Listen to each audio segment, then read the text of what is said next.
Hello, welcome to another video from Homesteading Off the Grid. Today we're going to share something with you that happens at least once a month in our household, and it's my wife cutting my hair. Yep. So Let's start. okay, so I'm sure you can hear me over the clippers. We had a comment on our Facebook page the other day. It said, "How can you claim to be off the grid when you obviously have internet and electricity?" And I didn't take it as a troll comment. I didn't ban the user. I'm not that sensitive, because I thought, you know, this guy has a good point.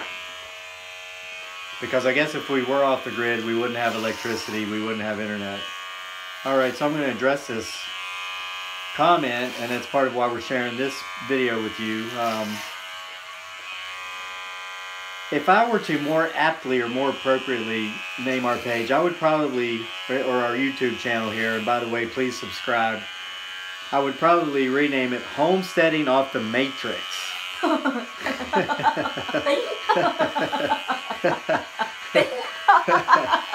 And for some reason my wife thinks that's funny. She doesn't, her English is, no, I'm kidding. Here's what I mean by that, homesteading off the matrix. Of course, we're not completely off the grid. We do live out in the country. We have a little piece of land, 6 acres, and we do grow and raise a lot of our own food. We have the pond with fish. We do chickens, rabbits. We grow fruit and vegetables and all these things. But yes, we have electricity, internet. Our water is well water, but we have an electric pump, and if the electricity were to go out, the pump wouldn't work. But I say homesteading off the matrix because the big thing we wanted to get away from was not so much modern day conveniences as much as modern day mindsets. And this is where cutting the own hair comes in. We don't follow the crowd. We're not sheeple. I'm not a conspiracy theorist, which my wife probably thought of when she laughed, and which you might have thought of when I said the word matrix, homesteading off the matrix. Matrix must translate into something funny in her language. She laughs every time I say it. Matrix. See? Okay, so anyway, where we live, a haircut is $30 for me, $30 for my son. He's at school right now, so he's not getting his hair. Mine is 45. Hers is 45 because her hair is longer, but it takes less time. She's got just that straight jet black Asian hair that they snip, snip, snip off the ends, and she's done. They charge her $45. I actually cut her hair, don't I, honey? Yeah, you did. Do I do? Do I do a good job? Oh, you did a great job. That's why I don't go back to any parlor anymore, because I like your cut better. Okay, so here's how cutting our own hair started. It started when we lived in the Philippines, and basically we were too poor to afford a haircut. We lived way out in the jungle. They call it the provinces there, which is what here in the U.S. we call out in the country. And I mean, gosh, to get into a town, I mean, it was quite a distance, took up a lot of time, and was costly. Usually in the villages there's somebody that's really good at cutting hair, and they do it for everybody really cheap for like 20 pesos, which is about 50 cents converted US dollars. But my wife did mine. So as our financial circumstances improved and we were able to leave the provinces and move into the city, I started getting my hair cut at the barber shop, and maybe it was $2, $3. It wasn't that much. But I didn't like it, and I don't tell this story to be disrespectful or culturally insensitive in any way. Americans who would take offense to this, Filipinos won't. They'll just say, well, yeah, that's kind of what it's like here in the Philippines. But, you know, they're not as sensitive as we are. They have to worry about eating every day, so they don't have the luxury of being offended by everything. You know, it's funny right now, the Winter Olympics are going on in South Korea as of the time of the recording of this video. And if you watch mainstream media in the U.S., they're like, oh, today this journalist offended Asian culture by saying this. Today, this journalist got fired because he said this, and people in Cambodia are offended by that because 200 years ago, this is what that meant in their history and all these things. As someone who lived in Asia for almost 8 years, I can tell you they're not paying attention, and they don't care if they do catch it because they're not as hypersensitive as Americans. So it's funny. All these American journalists are saying things they don't even know they're saying and losing their jobs because of somebody in a corporate boardroom who has a PhD and had their nose in a book but never probably left the United States. So anyway, I'm getting my hair cut in the Philippines. I'm paying $2 or $3. But, you know, crowds form. I'm a Caucasian male, white male. Over there, you're known as a foreigner. No matter what you are, where you're from, you're a foreigner. And I lived in Mindanao, where you're not supposed to go. All state departments of the West say don't go to Mindanao. I had a wonderful time in Mindanao. The people down there are wonderful. I love the Filipino people down there. Fell in love with one and married her, as you can see here. But they don't see a lot of folks who don't look like them, don't talk like them. So, but crowds would gather, they'd form, and so me going to get a haircut would become somewhat of a public spectacle, and it made me nervous. I mean, I understood why they were doing it. You know, they'd sit around and make fun of my nose. Bako ilong, they'd say. My wife's telling me, shh, honey, Filipinos won't be offended because they know that's how it is. Some Americans might take offense, but they'll never go to the Philippines. They won't. Yeah, they don't get it, so don't worry about them anyway. They probably don't follow our channels and pages anyway. So anyway, it got old. Bako ilong, big nose. Putikayu is very white. Meron bako porta. He has so much money, because if you're a white foreigner, it's assumed you're rich. So I went back to let my wife cut my hair.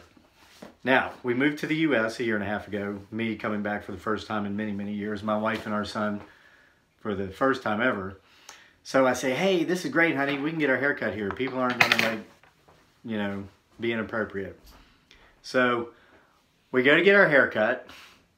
And we went to a place where I used to go. I was here alone for 6 months getting her fiance visa. And then I went back to the Philippines until everything was processed and approved and I came back. So I'd been getting my hair cut at this place. And there was this girl that cut my hair. And I guess I noticed she was very attractive, young, beautiful girl in her 20s. And she was always flirtatious. I always assumed it was for a bigger tip, right? So we go there to get our hair cut, and I walk in with my wife and my kid. I'm like, hey, remember me? I remember. Yeah, she remembers. We go in there, so we put our little boy up in the chair to get his hair cut, and this girl is like livid. And she's just like not talking, and she's cutting my son's bangs. Hair falls in his eyes, and he starts crying. Well, she just keeps cutting his hair and completely ignores it. So we left. We said, okay, we're never going to go back there. Haircuts come up next time. So we go to another place in a mall. Never been there. Oh, I'm sorry. Next time my wife cuts my hair. Okay, so then after that, we go to a mall. We happen to be in town. We needed haircuts. We said, well, let's go to the mall. So I sat down. This woman starts cutting my hair, and she says, so who cuts your hair? I said, well, my wife. And she goes, oh, my God, you can tell. I said, you remember that, honey? Yeah, I remember. And she's sitting right there. And I said, yeah, she does a good job. She says, oh, no, she doesn't. Oh, you need to come here every time. Yeah. And so then I'm thinking, wow, that's a good way to get a long-term customer. Insult my wife. In front of... Right in front of her. I don't know. Yeah. Maybe I don't know. So anyway, so now we're back to, for at least the last year, my wife cuts my hair, I cut hers, she cuts my son's hair. Yeah. Now, this is homesteading off the Matrix. I was going to say, please don't cut me while you're shaving my sideburns there when I say that word and you laugh. You know, we love all people. I love the people in the Philippines. I love Americans. I fought in Iraq in the army in Mosul. I am the farthest thing you would ever find from anti-American. I am not anti-American. I promise you that. Oh, yeah. That's my wife. And she, honey, what do you think of America? It's great. Do you like? I love it here. Okay. So anyway, it's the greatest country in the world. I will say that. And there are a lot of great countries in the world, but I have a personal affection to this one. People here are nice. Well, and I've lived in other countries, and I've lived in third world countries, and let me tell you, this is where you want to be. If you don't believe it, don't go to some 5-star resort for 2 weeks in a third world country and come back and say how wonderful it was. Go there and spend 6 months to a year living in the villages among the people. without guards and security, and then come back and tell me how much America sucks. So anyway, this is not supposed to be a political video. This is supposed to be a video about my wife cutting my hair. I'm just kind of sharing our experiences. But this is what I mean by, wait, time out, you're going to get it crooked. This is what I mean by homesteading off the Matrix. Okay, now go at it. I love this country, but we don't watch TV. We don't want to be brainwashed. Yeah, we don't have TV. But, and I'm not going to pay $30 for a haircut and $45 for hers. So let's all go get our haircut. Yeah, it's a lot. Well, it's $115 Yeah. to have somebody insult your wife, or have some girl that was hitting on you all of a sudden be mad because she realizes, I guess, you're faithful and you're not going to return the flirtations. I mean, I always gave her a big tip. I was flattered. Yeah, I always get, how do you say that? Angry? Yeah, because you give tip. And Yeah, if I tip the girls too much, she gets angry. But anyway, I don't know. The point is, man, just there's little things you can do. No, we don't have cable bills because we don't have television. Yep. We don't have the haircut bills. She almost stabbed me in the eye. So anyway, we don't have a water bill. That's nice. So we're not entirely off the grid, or you wouldn't be seeing this video right now, but we are off the Matrix. Because it reminds me of the movie Matrix. Yeah, that's why I'm saying that, honey. It's supposed to remind you of that. Oh, okay. Yeah, red pill, blue pill. We're not on any pills. We don't take any meds. Oh no, we're like, if we get sick, our medicines is herbal. That means herbal. In American English, silent H. But yeah, we hardly ever get sick. We don't eat fast food. We don't go to McDonald's. Yep. We don't eat a bunch of junk, candy, all that kind of stuff. But we're not health nuts. We don't buy all that organically grown gluten-free stuff. I don't even know what gluten is. Yeah. And I think most of the people who avoid it don't know what it is either. Yeah, I remember. When I left the U.S., carbohydrates were the enemy. That Atkins diet was hot, and everybody hated carbohydrates. Nobody would eat them. So I came back, and then I'd never heard of gluten until I got back to the U.S. and everything. I come back, and it's crazy. The toilets in the airport, the first time I went in there, the plastic lining was already on the seats. I was like, wow, cool. You don't have to put the paper things down anymore. And then when you're done, or if it sees your leg move, it goes and puts on a new plastic.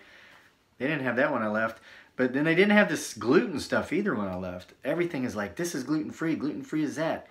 And every time we go to a restaurant, they always say, does anyone have... Wait, I got to do it the way they do. Does anyone have any allergies? Yeah. And I go, yes. I'm allergic to fads. Yeah, that's crazy. Isn't that nuts? Yeah, that's why we barely go out. We barely go out to eat. Yes, that's another way we're off the Matrix. We don't eat out much at all. So, I mean, I'm sure there's food allergies and people having them. Oh, yeah. I'm not trying to be insensitive to people that do. Yeah. It's just crazy. The way the Matrix changes. And watch, 10 years from now, people won't know what gluten is. There'll be a new enemy. All the food will be, I don't know, polyurethane for hydromidic acetic acid number 1127 di-18 red-1 free. And everybody's going to be allergic to it. And they'll ask you before you buy your meal, are you allergic to formaldehyde acetic acid red 47523-1A before you buy your food? So, whatever.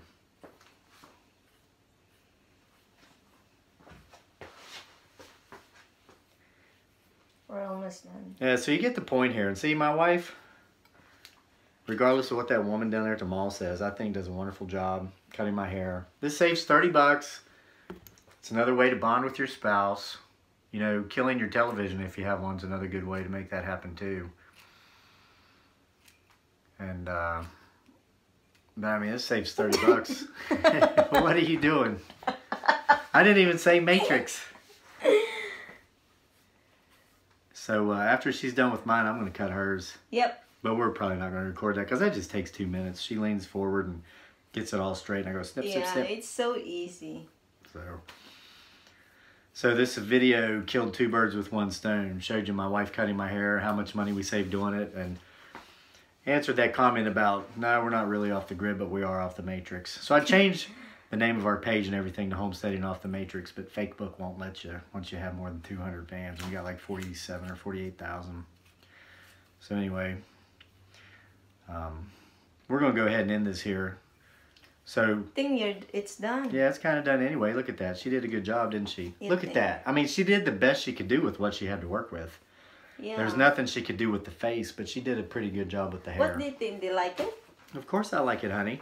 And even if it's crooked somewhere, I like it way more than any haircut I could get in town from anybody that's not my wife, because you cut my hair with love. Yep, I enjoy it. And I enjoy it when you do it. So I don't care if it's all crooked and zigzagged. All right, so please subscribe to our channel, our YouTube channel. Click down there on the red where it says subscribe. It says Homesteading Off the Grid, but it should probably be Homesteading Off the Matrix. Yeah. Join us for more videos later. Say bye, honey. Bye. Bye-bye. Thank you so much.